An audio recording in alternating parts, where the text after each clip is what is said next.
นี่พี่น้องตอนนี้ให้เศร้าเล่าไทยหน้าเนาะให้เมียไทยมันก็ต้องจังสีแล้วเนาะแต่งมาแพงเศร้าเล่าไทยหน้าเริ่มไทยหุดนะพี่น้องไปอันนี้คือตะกาเนาะไทยหุดตะกามันจะเก่งมาเพิ่นนะเพิ่นก็ได้หุดจักงุ่มจักยั้งอยู่ได้ไอ้บ้านนั่นนี่ก็ได้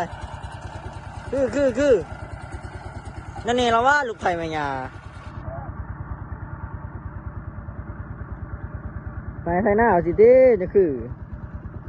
นักการตอนแรกกับการให้เมียไทยหน้าพี่น้อง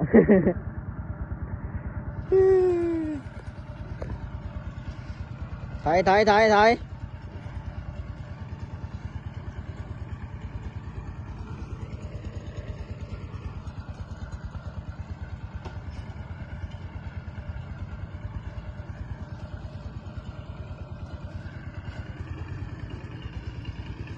เริ่มเป็นนายเฮ็ดหน้าแล้วเนาะ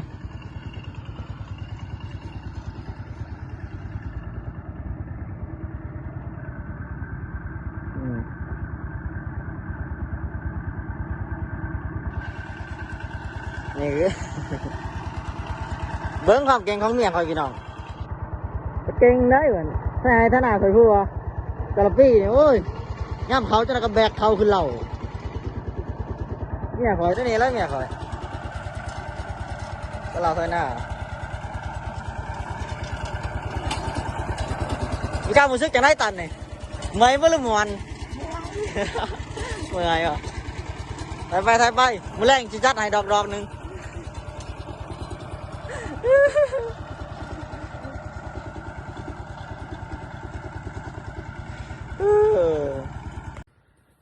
ย่ำนี้มันก็หอนย่ำหายย่ำหน้าแล้วเนาะพี่น้องวันนี้ก็เริ่มใช้หายท่าหน้าละไฟก็ได้หลังจากที่ฝนตกครั้งแรกเนาะดินกระซุ่มแล้วไฟกับพากันไทหน้าวานเขาบางคนก็ไทหน้าหุดไว้ด